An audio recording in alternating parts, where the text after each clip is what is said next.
तो पार्ट 3 हम लोग देखेंगे, RS Agarwal percentage part 3। Part 2 तक हम लोग अभी तक 1 से लेके 50 क्वेश्चन तक कर चुके हैं।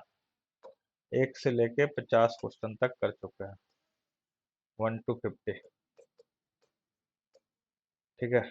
और इस पार्ट 3 में हम लोग देखेंगे 51 से लेके 70 तक का क्वेश्चन टोटल। ठीक है, चलिए क्वेश्चन पे आते हैं।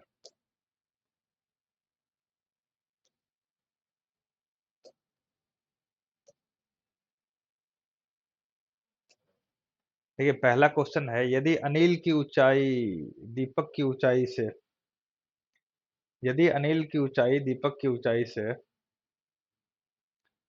कितना है, यदि अनिल की ऊंचाई दीपक की ऊंचाई से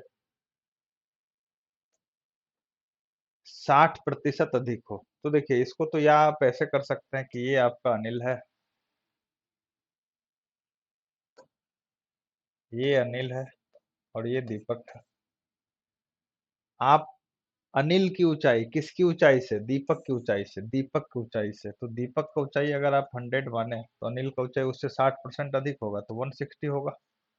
और अगर रेशियो कीजिएगा 2 से कीजिएगा तो ये 8 हो जाएगा और ये क्या हो जाएगा, 5 हो जाएगा। तो 8:5 होगा रेशियो। तो आपसे पूछा गया है, तो दीपक की ऊंचाई अनिल की ऊंचाई से कितना प्रतिशत कम है। तो यहाँ देखिए दीपक की ऊंचाई कितना कम है, तो 3 यूनिट कम है। कितने में 3 कम है, तो 8 में 3 कम हुआ तब तो 5 आया, तो 8 में 3 कम है, तो 100 में क्या होगा, तो ये आपका आंसर हो जाएगा। हाँ,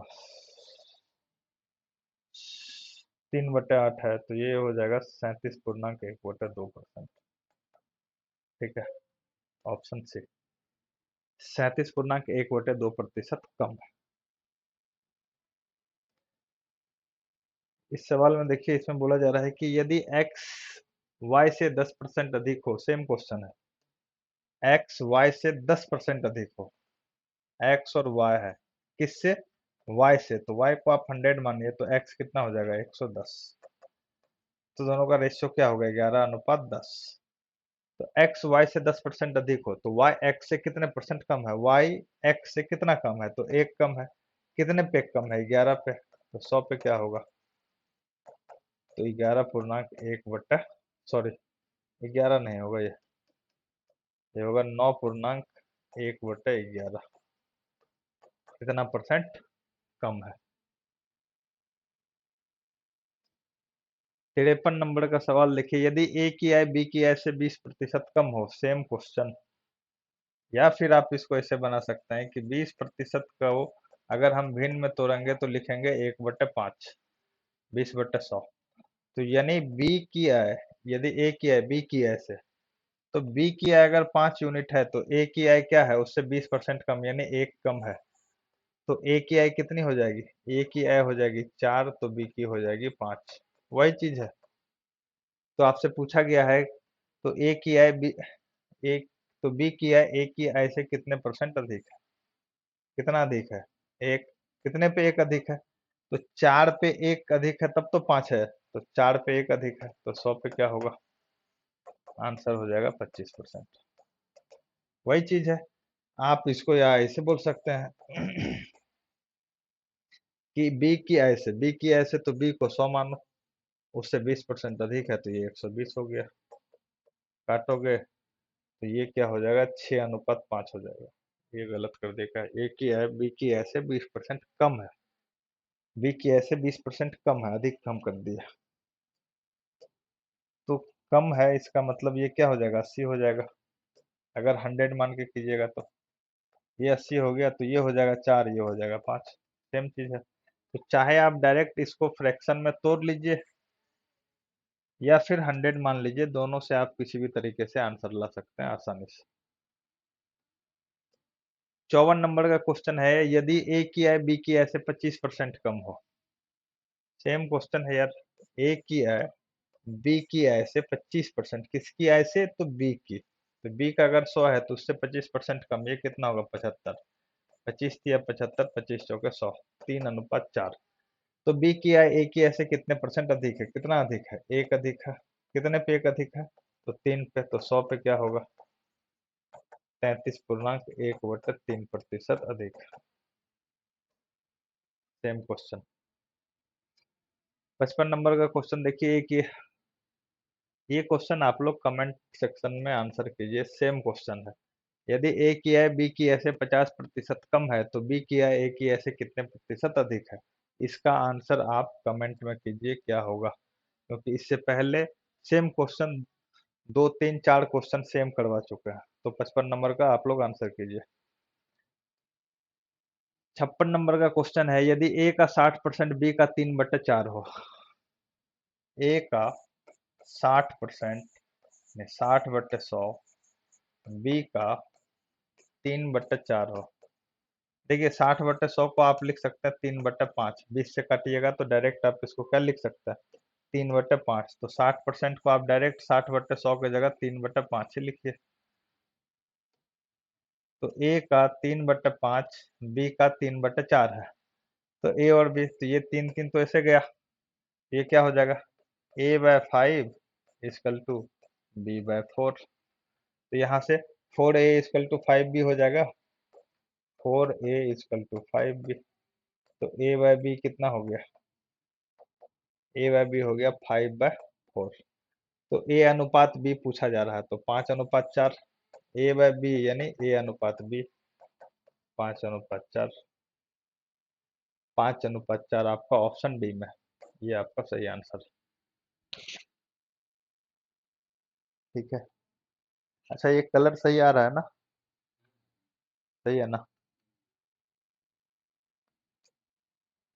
अब देखिए अगला सवाल। 740 का 35% एक संख्या से 34 अधिक है, तो इस संख्या का 2/5 कितना होगा? 740 का 35% एक संख्या से 34 अधिक है। 740 का 35%, तो 35% क्या हो जाएगा? आप अगर काटिएगा 5 से तो ये हो जाएगा 20, और 0 0 कैंसिल, 2 से काटिएगा तो ये हो जाएगा 3, और ये हो जाएगा 7। तो 37 गुना 7 कीजिएगा तो ये हो जाएगा 49। 7 × 21 = 25। 259। तो देखिए 740 का 35% कितना हो रहा है? 259। एक संख्या से 34 अधिक है, यानी इससे कितना अधिक है? तो 34 अधिक है। 34 जोड़ दीजिए तो कितना हो जाएगा? 9 4 13, 5 3 8 1 9, और 2, 293। तो इस संख्या का 2/5 कितना होगा? ये कुछ गलत कर दिए क्या? 2/5 कितना होगा? तो इसका 2/5 निकालिए। ठीक है, 2/5 निकालिएगा तो ये क्या आएगा? पॉइंट में आएगा, कुछ पॉइंट में आएगा। जिसमें एक मिनट देख ले। 740 का 35% एक संख्या से 34 अधिक है, तो 740 का 35% आपका आ गया 259 ही आएगा ना। 5 से काटिएगा 7 बार में, 5 से काटिएगा 20 बार में, और 20 से काटिएगा तो 37 बार में। ठीक है, 37 गुणा 7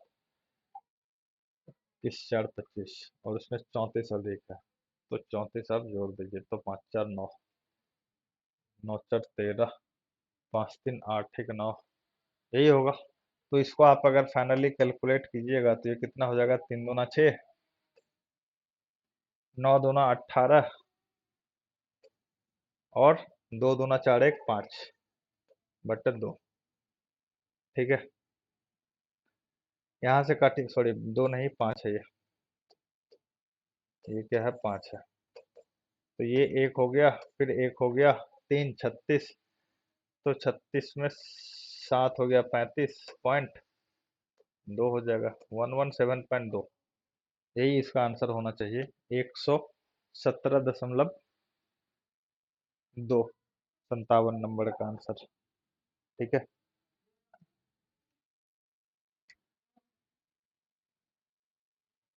अच्छा अच्छा, इसमें थोड़ा सा ना, नहीं नहीं नहीं नहीं, ये सॉल्यूशन यहाँ मिस्टेक हो गया यार।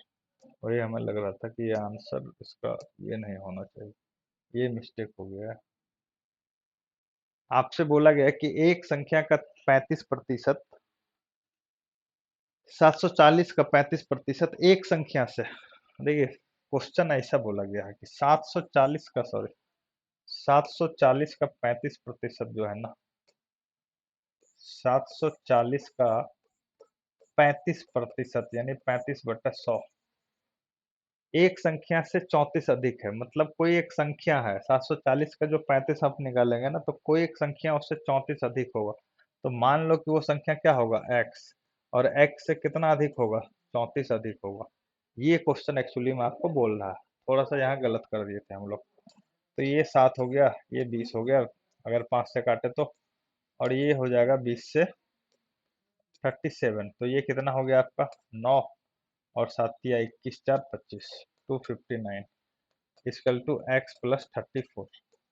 तो यहाँ से x का अगर वैल्यू निकालिएगा तो 259 माइनस 34 होगा, और 259 माइनस 34 कीजिएगा तो 9 में से 4 जाएगा, कितना बचेगा 5, और 5 में से 3 जाएगा, बचेगा 2, और ये बचेगा 2, 225। x क्या आया 225, और x हम लोग क्या माने थे, वो संख्या माने थे।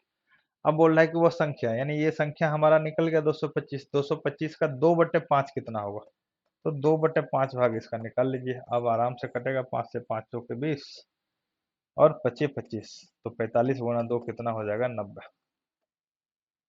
तो उस संख्या का 2/5 भाग कितना होगा, 90 होगा। आपका ऑप्शन बी ठीक है। चलिए अगला सवाल। किसी वस्तु की 10% तथा 10% की दो क्रमवार मूल्य वृद्धियां एक समान मूल्य वृद्धि के बराबर या समतुल्य है। देखिए 10%, 10%, तो आप सिंपल जानते हैं कि 10% को अगर हम भिन्न में तोड़े तो क्या लिखेंगे, 1/10। 10/100 को क्या लिखेंगे, 1/10। यानी वस्तु का मूल्य अगर 10 था ना, तो उसमें वृद्धि कितना हुआ, 1 का वृद्धि हुआ। तो 10 से बढ़ के वस्तु का मूल्य कितना हो गया, 11। और फिर कितना, दोबारा 10% बढ़ा है, तो दोबारा 10 से बढ़ के कितना हो गया, 11 हो गया।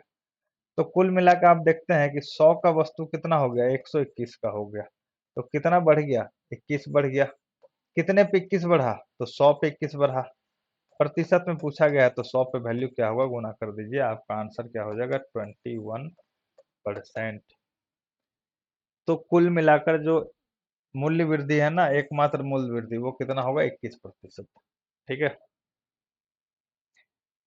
क्या किया गया है कि 10% और 10% दो दो बार बढ़ाया है, तो हम 10% मतलब समझते हैं कि देखो किसी भी भिन्न को, किसी भी प्रतिशत को अगर हम तोड़े, अगर हम लिखे कि 20%, इसका मतलब होता है प्रतिशत हटाएंगे तो 20/100 लिखेंगे, और ये कितना आएगा, 1/5 आएगा। तो उसी तरह यहाँ अगर हम 10% की बात करते हैं, तो 10% को अगर हम भिन्न में तोड़े तो कितना आएगा, 10% को अगर आप तोड़िएगा तो ये आता है 10/100, मतलब 1/10। अब 1/10 का अर्थ क्या हुआ, जो नीचे वाला संख्या है ना, वो वास्तविक मान को दर्शाता है, वास्तविक मान, और ऊपर वाला प्रतिशत मान। ये प्रतिशत का आप जो है ना, परसेंट का, प्रतिशत का एसएससी के लिए, सीएचएसएल और सीजीएल और आरआरबी के लिए है ना, एक वीडियो बनाए हुए हैं परसेंटेज का, पार्ट 1 से लेकर पार्ट 6 तक अपलोड है। तो जिनको भी इन चीज में दिक्कत है ना, वो पार्ट 1 और पार्ट 2 देख लीजिएगा एक बार, ये दिक्कत नहीं होगा। तो यहाँ वास्तविक मान क्या है, यहाँ मतलब मूल्य की बात हो रहा है कि मूल्य वृद्धि हो रहा है। यानी हमारे वस्तु का अगर 10 रुपया कीमत, वास्तविक कीमत 10 था, तो वृद्धि कितना परसेंट हुआ है, 10%। यानी ऊपर वाला क्या होता है, प्रतिशत मान होता है। तो वृद्धि कितना हुआ, 1 का हुआ है। तो 10 रुपए के चीज में 1 रुपये का अगर वृद्धि हो जाए तो वो मिलेगा कितना में, 11 में। और दोबारा से 10% का हुआ, यानी दोबारा से 10 रुपए का चीज 11 रुपए का हुआ, तो टोटल 100 रुपए का चीज कितना हो गया, 121। कितना का वृद्धि हुआ, 21। किस पे वृद्धि हुआ, यानी 100 रुपये पे 21 रुपया बढ़ के 121 हुआ ना, तो 21 रुपया बढ़ा किस पे, 100 पे।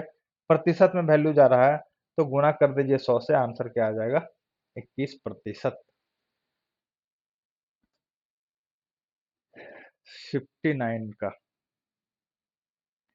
किसी वस्तु का मूल्य 10%, किसी वस्तु के मूल्य में 10% की वृद्धि की गई। देखिए 10% की वृद्धि की गई, 10% मतलब अभी आपको बताए कि 1/10। 1/10 का अर्थ हुआ कि अगर वो वस्तु 10 का था तो अब कितने का हो गया, 11 का हो गया। इसके उपरांत 20% की वृद्धि की गई, 20% बढ़ा उसके बाद, 20% मतलब 1/5, यानी पहले उसका दाम अगर 5 था तो बढ़ के कितना हो गया, 6। तो अंतिम बढ़ा हुआ मूल्य 33 हो। तो देखिए, ये पहले का मूल्य है और ये बढ़ा हुआ मूल्य है। पहले 10 था तो बढ़ के कितना हो गया, 11। पहले 5 था तो बढ़ के कितना हो गया, 6। तो टोटल कितना है, पहले अगर 50 था तो बढ़ के कितना हो गया, 66। कितना बढ़ा। अब आपसे क्या पूछा गया कि यदि यदि अंतिम, क्वेश्चन में दिया हुआ है कि यदि अंतिम बढ़ा हुआ मूल्य 33 रुपए हो, और यहाँ अंतिम बढ़ा हुआ मूल्य आप क्या देख रहे हैं, यहाँ अंतिम बढ़ा हुआ मूल्य 66 यूनिट है। ठीक है ना। देखिए, ये सारा चीज रेशियो में है, ये सारा चीज रेशियो में है, और रेशियो में हम लोग क्या लेते हैं, यूनिट लेते हैं। ठीक है, या फिर आप इसको, रेशियो में है तो 2 से भाग दे दीजिए, तो ये क्या हो जाएगा, 25/33। अब यहाँ जो 33 यूनिट है, इसका वैल्यू ये क्या है, बढ़ा हुआ मूल्य, अंतिम बढ़ा हुआ मूल्य क्या है, 33 यूनिट, और क्वेश्चन में उसका वैल्यू कितना दिया हुआ है, 33 रुपए। ठीक है, तो आप लिख सकते हैं कि 33 यूनिट का वैल्यू कितना, 33 रुपए के बराबर है।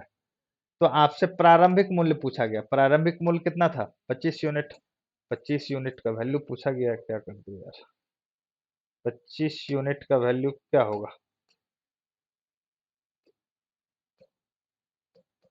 25 यूनिट का वैल्यू हो जाएगा 25 रुपए। यही आपसे पूछा गया है, यही आपका आंसर है। प्रारंभिक मूल्य कितना होगा, 25 रुपए। ठीक है, चलिए अगला सवाल देखते हैं।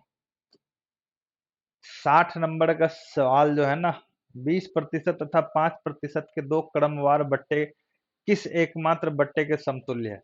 इस सवाल को अभी छोड़ दीजिए, ये जब आपको हम प्रॉफिट एंड लॉस का करवाएंगे ना, उस समय अच्छे से समझा के करवाएंगे, अभी थोड़ा सा कंफ्यूजन हो जाएगा। तो 60 नंबर को अभी आप स्किप कीजिए। इसके बाद, परसेंटेज के बाद का जो हम सीरीज स्टार्ट करेंगे वो प्रॉफिट एंड लॉस का ही स्टार्ट करेंगे, प्रॉफिट एंड लॉस का सारा सॉल्यूशन। ठीक है, तो प्रॉफिट एंड लॉस में जो आपको डिस्काउंट वाला पोर्शन होगा ना, उसको थोड़ा अच्छे से समझा के फिर ये सब सवाल आप ना एकदम ऐसे उड़ा दीजिएगा। अभी इसको छोड़ दीजिए, अभी इसमें थोड़ा कंफ्यूजन हो सकता है। 61 नंबर सवाल देखिए कि यदि किसी संख्या में 20% की वृद्धि की जाए तथा परिणामी संख्या में पुनः 20% की वृद्धि किया जाए तो कुल कितने प्रतिशत की वृद्धि होगी। टोटल कितना कितना परसेंट वृद्धि किया जा रहा है, 20% और 20%। तो टोटल आपको बोला जा रहा है कितना प्रतिशत का वृद्धि होगा, 20% का वृद्धि किया जा रहा है। तो अभी आपको हम बताएं कि अगर आपको 20% दिया हुआ है तो इसको भिन्न में अगर तोड़िएगा तो क्या लिखिएगा, 1/5। यानी अगर मूल संख्या 5 है तो उसमें वृद्धि कितना का हो गया, 1 का हो गया। तो संख्या कितना हो गया, यानी जो संख्या 5 था वो संख्या कितने का हो गया, 6 का हो गया। क्यों, क्योंकि नीचे वाला संख्या हमारा वास्तविक मान को दर्शाता है, ऊपर वाला प्रतिशत मान को। तो अगर हम 5 हमारा संख्या तो उसमें वृद्धि कितने का हुआ, 1, तो कितने का हो गया संख्या, 6। तथा पुनः 20% की वृद्धि हो तो पुनः 5 से कितना हो जाएगा, 6 हो जाएगा। तो संख्या में कितना वृद्धि हुआ, यानी 25 जो था संख्या वो अब कितना हो गया, 36 हो गया। तो कितना बढ़ा, 11 बढ़ा। कितने पे 11 बढ़ा, 25 पे 11 बढ़ा, तब तो 36 हुआ। तो 100 पे क्या होगा, तो आपका आंसर क्या हो जाएगा, ये 4 बार में जाएगा तो आंसर हो जाएगा 44%, 44% वृद्धि होगी। ठीक है, अगला सवाल देखिए। जोसेफ की आय में 10% की कमी की गई है, उसकी आय को पूर्व स्तर पर लाने हेतु नई आय में कितने प्रतिशत की वृद्धि करनी पड़ेगी। 10% की कमी कर दी गई है, तो आप इसको या तो इसको तोड़ लीजिए, 1/10 कर लीजिए। आप ये कह सकते हैं कि उसकी आय अगर 10 थी तो उसमें कमी कितनी की गई है, 1 की। अगर उसका इनकम, पहले का इनकम अगर 10 था तो नया इनकम कितना हो गया, 1 कम हो गया, 9 हो गया। तो बोला जा रहा है कि उसकी आय को पूर्व स्तर पर, पूर्व स्तर कहने का मतलब कि जो पहले जैसा था वैसा पे लाना है। यानी पहले 10 था, अब 9 हो गया, लेकिन 9 से फिर 10 पे जाना है तो क्या करना पड़ेगा, 1 यूनिट बढ़ाना पड़ेगा। 1 यूनिट बढ़ाना पड़ेगा, कितने पे 1 बढ़ाना पड़ेगा, 9 पे 1 बढ़ाइएगा तब तो 10 पे जाएगा, तो 9 पे 1 बढ़ाना पड़ेगा, तो 100 पे क्या होगा, इसका आंसर होगा 11.1/9%। ठीक है। या फिर आप ये बोल सकते हैं कि 100 पे मान लीजिए कि पहले उसका 100 रुपया था आय, तो अब 10% कम कर दिया गया, तो अब 10 कम हो गया तो कितना हो गया, 90 हो गया। तो रेशियो निकालिएगा तो 10:9 कहीं आएगा ना, तो वही चीज है, सेम चीज है। ठीक है। 63 नंबर का सवाल देखिए। 63 नंबर के सवाल में आपको बोला जा रहा है कि एक संख्या में से 600 के 75% का 2/3 घटाने पर प्राप्त संख्या 320 है। एक संख्या में से 600 का 75% का 2/3 घटाना है। ठीक है। तो 600 का 75% का 2/3 घटा दीजिए तो क्या हो जाएगा, 320 आपको प्राप्त हो रहा है। तो एक संख्या संख्या आपका कुछ भी मान लीजिए संख्या x है, तो x संख्या का एक संख्या में से 600 के 75%, यानी 600 का 75% का 2/3 घटाना है। संख्या में से क्या करना है, 600 का 75% का 2/3 को क्या करना है, घटाना है। तो x में से कितना घटाना है, 600 का 75% का 75% मतलब 75/100 का 2/3, 2/3 मतलब 2/3, 2/3। अगर ये हमारा संख्या है x, इसमें से 600 का 75% का 2/3 हम घटा दे रहे हैं तो कितना बचता है, 320 बचता है।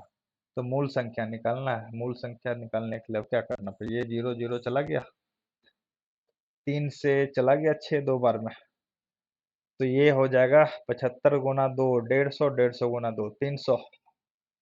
तो x माइनस 300 इजकल टू 320।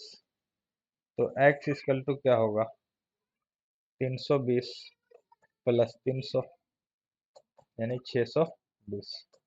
मूल संख्या आप x ही माने थे, तो x का वैल्यू कितना आया, 620। आपका आंसर क्या हो जाएगा, 620। ठीक है। तो यहाँ आपको कितना नंबर, 63 नंबर क्वेश्चन। चलिए 64 नंबर क्वेश्चन। फूलों के मूल्य में 30% कमी होने पर, फूलों के मूल्य में 30% कमी होने पर उनकी बिक्री 40% अधिक हो जाती है। फूलों के मूल्य में 30% की कमी होने पर उसकी बिक्री 40% अधिक हो जाती है। तो आपसे पूछा गया विक्रय मूल्य पर क्या प्रभाव पड़ेगा। देखिए मूल्य में 30% की कमी हो गई, 30% का मतलब क्या हुआ, 30% कम हो गया होगा, -30 लिखिए, तो इसका मतलब हुआ 3/10। यानी अगर फूल का मूल्य 10 रुपए था तो उसमें कम कितना हो गया, 3 रुपए हो गया। तो मूल्य अगर फूल का 10 रुपए था तो अब कम हो गया, कितना हो गया, 3 रुपए कम हो गया, ये आपका मूल्य है। ठीक है। तो मूल्य पहले 10 रुपए था, यहाँ लिख लीजिए पहले, और ये लिख लीजिए वर्तमान। तो पहले मूल्य 10 था तो वर्तमान मूल्य कितना हो गया, 7, क्योंकि 3 कम हो गया। और उनकी बिक्री पर 40, और उनकी बिक्री 40% अधिक हो जाती है। 40% अधिक हो जाती है मतलब 40% को तोड़िएगा तो 2/5, 40/100 कीजिएगा, 20 से काटिएगा, 2/5। और ये क्या हो रहा है, अधिक हो जा रहा है, बढ़ जा रहा है। यानी अगर पहले जो विक्रय मूल्य था या जो भी था, विक्रय मतलब बिक्री था, जो बिक्री पहले था वो अगर 5 यूनिट था तो अब कितना बढ़ गया, 2 बढ़ गया। तो पहले 5 था तो अब 2 बढ़ के कितना हो गया, 7। तो देखिए विक्रय मूल्य क्या होता है, विक्रय मूल्य होता है जो भी वस्तु का कीमत होता है और जितना बिक्री हो रहा है। अगर प्रति वस्तु का कीमत 10 रुपए है और बिक्री 5 वस्तु हुआ तो टोटल कितना विक्रय मूल्य हमारे पास आया, तो आप बोलिएगा 50 रुपए आया। और यहाँ कितना आ रहा है कि मूल्य 7 रुपए हो गया प्रति वस्तु का और बिक्री 7 हो रहा है, तो कितना रुपया आ रहा है, 49। यानी पहले कितने रुपए आता था हमारे पास, 50 रुपए, अब कितने रुपए आ रहा है, 49 रुपए। तो यहाँ आप देखिए ये क्या है आपका, ये विक्रय मूल्य है। पहले 50 रुपए आता था, अब 49 रुपए आ रहा है। तो कुल मिला के आपको क्या हो रहा है, घाटा हो रहा है। क्या घाटा हो रहा है, कितने का, 1 रुपए का। कितने पे, 50 पे 1 रुपए का घाटा हुआ तब तो 49 आ रहा है। तो 1 रुपए का घाटा 50 पे हो रहा है, प्रतिशत है तो 100 पे क्या होगा निकाल दीजिए। तो आंसर होगा 2%। तो आपसे पूछा जा रहा है इससे विक्रय मूल्य पर क्या प्रभाव पड़ेगा, तो 2% की कमी होगी, ऑप्शन डी होगा, 2% आपका डिक्रीज होगा, कम होगा। चलिए अगले सवाल पे। 65 नंबर का सवाल आपका है कि चीनी के भाव में 40% की वृद्धि होने पर किसी परिवार को चीनी की वार्षिक खपत कितने प्रतिशत कम करनी चाहिए जिससे परिवार का खर्चा न बढ़े। 40% का चीनी का भाव बढ़ गया। देखिए, अगर चीनी 100 रुपए का मिलता था तो कितने का मिल रहा है, 40% बढ़ गया, 140 का मिल रहा है। ठीक है, तो परिवार को खपत कितना कम करना पड़ेगा, खपत 40 कम करना पड़ेगा, कितने पे, 140 पे। तो 100 पे क्या होगा, यही आपसे पूछा जा रहा है। ये कटा, ये कटा, ये हो गया 200/7। तो ये हो जाएगा 1460।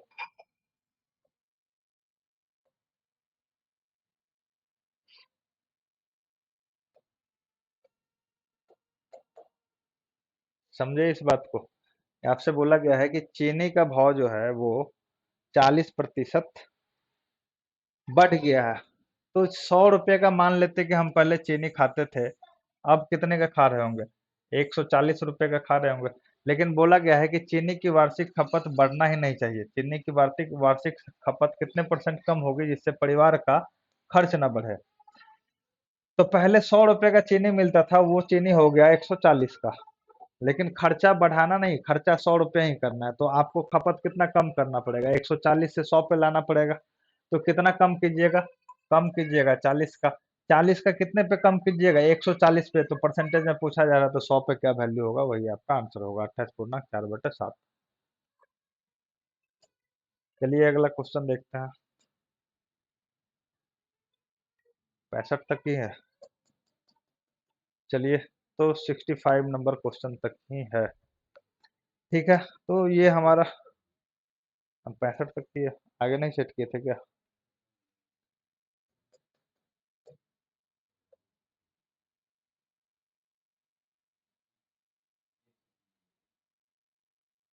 तो चलिए अब अगला क्वेश्चन देखते हैं, 66 नंबर क्वेश्चन। किसी वस्तु के भाव में 20% की वृद्धि होने से उस वस्तु की खपत पर कितने प्रतिशत, उस वस्तु की खपत कितने प्रतिशत कम की जाए ताकि खर्च ना बढ़े। देखिए 20% भाव बढ़ गया है, तो मान लीजिए पहले उस वस्तु पे अगर आप, ये क्या हो गया, मान लीजिए पहले उस वस्तु पे अगर आप 100 रुपए का खर्च कर रहे थे, तो अब भाव कितना बढ़ गया, भाव 20% बढ़ गया है, 20% बढ़ गया। यानी अब आप 120 रुपये खपत करना होगा आपको। लेकिन क्वेश्चन में क्या बोला है कि उस वस्तु की खपत को कितने परसेंट कम की जाए ताकि खर्च ना बढ़े। अगर कोई वस्तु आप 100 रुपए में खरीद रहे थे, उसका कीमत 20% बढ़ गया, तो 120 रुपये आपको खर्च करना पड़ेगा। मान लो 1 केजी चावल आप खरीद रहे थे 100 रुपए में, ठीक है, लेकिन उसका भाव बढ़ गया, 120 रुपये हो गया। अगर आप अभी भी 1 केजी खाइएगा तो आपको कितना पैसा पे करना होगा, 120 रुपये। लेकिन अगर आप अपना खपत कम कर लीजिएगा कि हमको 100 रुपये का ही खाना है, खपत कुछ कम कर लीजिएगा, तो आपको क्या होगा कि 100 रुपये में ही चावल मिलेगा जितना आपके पास पैसा है। तो देखिए यहाँ भी वही बोला है, तो वस्तु की खपत कितने प्रतिशत कम करनी पड़ेगी, खपत को कम करना पड़े ताकि खर्चा ना बढ़े। खर्चा हमको कितना रखना है, खर्चा हमको रखना है 100 रुपये ही। तो हमको कितना खपत कम करना पड़ेगा, 20 रुपए का खपत कम करना पड़ेगा। 20 रुपए का खपत कितने में कम करना पड़ेगा, 120 में। 20 रुपए का खपत 120 में करना पड़ेगा, तो 100 पे वैल्यू क्या होगा, यही हमारा आंसर है। तो ये हो जाएगा आपका 16.2/3% कम करना पड़ेगा। 16.2/3% हमको खर्च, खपत कम करना पड़ेगा। ठीक है, अगला क्वेश्चन देखिए। चीनी के मूल्य में 10% की कमी होने के कारण कोई गृहिणी 1116 रुपए में 6.2 केजी चीनी अधिक खरीद सकती है। तो चीनी का घटा हुआ मूल्य प्रति केजी कितना है? देखिए 10% की कमी होने के कारण 1116 रुपए में 6.2 केजी चीनी अधिक खरीद सकती है। इस सवाल को थोड़ा समझिए, इस सवाल में अक्सर लोग क्या कर देते हैं, गलती कर देते हैं। अब एक बात बताइए कि ये जो साढ़े सॉरी 6.2 केजी चीनी अधिक खरीद रही है, वो अधिक क्यों खरीद रही है? क्योंकि 10% की कमी हो गई चीनी के मूल्य में। वो पैसा कितना लेके गई है? 1116। 1116 रुपए में वो पहले जितना चीनी खरीद रही थी ना, उससे अभी 6.2 केजी अधिक खरीद रही है। क्यों अधिक खरीद रही है? क्योंकि चीनी के मूल्य में कितना प्रतिशत का कमी हो गया है? 10% का कमी हो गया है।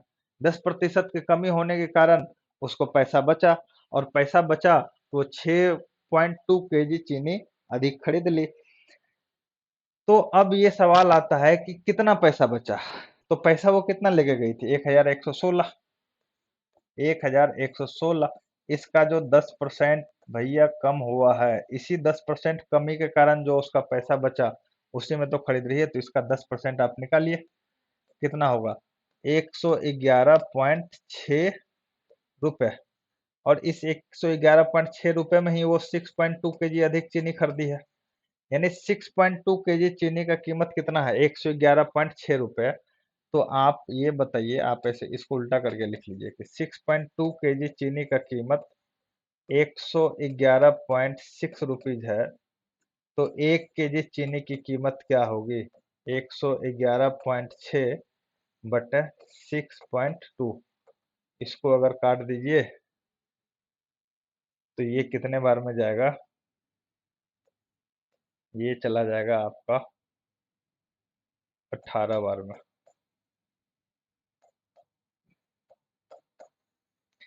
यानी 1 केजी चीनी की कीमत कितनी है? 18 रुपए। कहने का मतलब कि चीनी का कीमत कितना? 18 रुपए प्रति केजी। और यहाँ 18 रुपए प्रति केजी कौन सा चीनी का कीमत है? घटे हुए, मतलब घटाओ, जब चीनी का मूल्य घट गया तब पर रुपए केजी कितना है? तो 18 रुपए प्रति केजी है। ठीक है, अगला सवाल देखिए। देखिए इस टाइप का सवाल हम परसेंटेज पार्ट 5 जो CHSL के लिए परसेंटेज पार्ट 5 आप किए थे, परसेंटेज पार्ट 5 में इस टाइप का सवाल हम करवाए हैं, वह अच्छा खासा सवाल करवाया हुआ है। तो जिसको इस टाइप का सवाल बेसिकली कंफ्यूजन होता है, तो वो जो हमारा CHSL के लिए परसेंटेज पार्ट 5 वाला वीडियो है उसको देख लीजिएगा। चलिए 68 नंबर क्वेश्चन देखिए। किसी वस्तु पर 10% कर कम देने पर उसके कुल राजस्व अपरिवर्तित रहता है। 10% कर कम कर देने पर उसका कुल राजस्व क्या रहता है? अपरिवर्तित रहता है। इसका मतलब क्या हुआ? इसका मतलब ये हुआ कि 10% हम कम कर दिए। 10% को फ्रैक्शन में तोड़िएगा तो 1/10 हुआ। यानी किसी वस्तु पर 10% कर कम कर देने पर, यानी ओरिजिनल कर अगर 10 लग रहा था तो कम कितना किए? 1 कम किए। तो 10 से कितना हो गया? 10 से कितना हो गया? 9 हो गया। तो उसका कुल राजस्व अपरिवर्तित रहता है। देखिए कुल राजस्व अपरिवर्तित कैसे रहेगा? कुल राजस्व मतलब हुआ कि आपको, आप अगर टैक्स देते हैं गवर्नमेंट को, तो गवर्नमेंट को कुछ पैसा आता है आपके टैक्स से। तो गवर्नमेंट आपका टैक्स 10% से 1% घटा, सॉरी, गवर्नमेंट आपका जो टैक्स है 10% घटा दिया। फिर भी वो क्या किया कि उसका जो पैसा आ रहा है, जो राजस्व आ रहा है, वो अपरिवर्तित रहता है। इसका मतलब जितना पहले आ रहा था उतना अभी आ रहा है। तो ये कैसे होगा? ये कैसे होगा? ये तब होगा जब वस्तु के उपभोग में वृद्धि होगी। मतलब अगर मान लीजिए कि पहले, जैसे कि कुछ भी है, जैसे कि आप मान लीजिए कि आप मोबाइल खरीदते हैं, तो मोबाइल पे मान लेते हैं कि पहले गवर्नमेंट 10% का टैक्स लेती थी। ठीक है, लेकिन गवर्नमेंट अब इस टैक्स को क्या कर दी? 10% नहीं, इसको हम 40% मान के, 40% टैक्स लेती थी। अब इसको 10% कम करके 30% कर दी। तो टैक्स अगर 30% कम कर दी है, तो पैसा तो कम आना चाहिए गवर्नमेंट के पास। लेकिन यहाँ बोला जा रहा है कि नहीं, पैसा उतना ही है जितना पैसा पहले आ रहा था गवर्नमेंट के पास, उतना ही है। इसका मतलब ये है कि मोबाइल जितना पहले बिक्री हो रहा था, अब उससे ज्यादा हो रहा है। समझ रहे हैं ना? बिक्री बढ़ गई है, बिक्री बढ़ गई है, इस वजह से टैक्स कम हुआ, फिर भी क्या हो रहा है? राजस्व अपरिवर्तित है। तो जब भी आपको क्वेश्चन में ऐसा लिखा रहे कि राजस्व अपरिवर्तित है या फिर कुछ भी उसका मूल्य अपरिवर्तित है, इसका मतलब यह है कि जो भी आपको, जैसे 40% टैक्स से 30% हो गया ना, तो जो बिक्री होगा, जो उपभोग में वृद्धि होगा, वो 30% से 40% हो जाएगा। ये इसका उल्टा हो जाता है। इस बात को हमेशा याद रखिएगा। ठीक है। अब इस सवाल पे आइए। सवाल में क्या बोला जा रहा है? सवाल में बोला जा रहा है कि सवाल में बोला जा रहा है कि टैक्स 10% से घट के कितना हो गया? एक, सॉरी, टैक्स 10% घट गया, यानी टैक्स अगर उसका पहले 10 यूनिट लगता था, तो अब एक घट के कितना हो गया? 9 हो गया। तो पहले अगर आप यहाँ लिखे कि पहले अगर 10 लगता था, तो अब कितना लग रहा है? 9। पहले अगर ये टैक्स है आपका, और ये पहले है, और ये अब है, तो पहले 10 लगता था टैक्स, तो अब 9 लगता है। तो उपभोग जो हो रहा था, यूज जो हो रहा था सामान का, उपभोग जो हो रहा था, ये क्या हो जाएगा? इसका उल्टा हो जाएगा। इसका रेशियो क्या होता है? इसका उल्टा होता है। तो क्या होगा? पहले देखिए कि कितना मिल रहा था? 90। तो अब भी कितना मिल रहा है? 90। ये देखिए दोनों अपरिवर्तित है। तो कहने का ये मतलब है कि उपभोग में कितने प्रतिशत, तो वस्तु के उपभोग में कितने प्रतिशत की वृद्धि हुई, ये आपसे पूछा जा रहा है। तो कितने प्रतिशत की वृद्धि हुई? तो आप सिंपल यहाँ देख रहे हैं कि पहले कितना का उपभोग हो? 9 का। मतलब पहले अगर आप 9 वस्तु यूज करते थे, तो अब कितना कर रहे हैं? 10। कितना का बढ़ा? 1 का बढ़ा। कितने पे 1 बढ़ा? तो 9 पे 1 बढ़ा। तो 100 पे क्या होगा? इसका आंसर होगा 11.1/9% बढ़ गया। Option number A. इतना वृद्धि हो गया, इंक्रीज हो गया। ठीक है। 69 क्वेश्चन नंबर देखिए। 69 का है कि यदि जल कर में 20% वृद्धि होने पर पानी की खपत 20% कम कर दी जाए। देखिए टैक्स में 20% की वृद्धि हुई है। 20% मतलब 1/5 इसमें वृद्धि हुई है, और जल की खपत में 20% कम हो गई, यानी 1/5।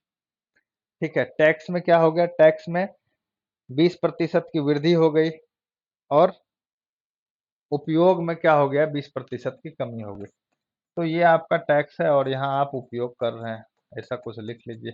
तो टैक्स अगर पहले 5 देते थे, तो अब कितना दीजिएगा? टैक्स अगर पहले 5 देते थे, तो अब कितना दीजिएगा? 1 बढ़ गया, तो 5 से 6 देना पड़ेगा। उपयोग पहले 5 यूनिट करते थे, तो अब कितना करते थे? 1 कम करना, यानी 5 से 4 करना पड़ेगा। तो कुल मिला के टैक्स अगर पहले कितना देते थे? 30। तो ये कितना हो गया? 20। नहीं नहीं, सॉरी, यहाँ आप 1 मिनट, ऐसे नहीं करिएगा, ये गलत कर दिए।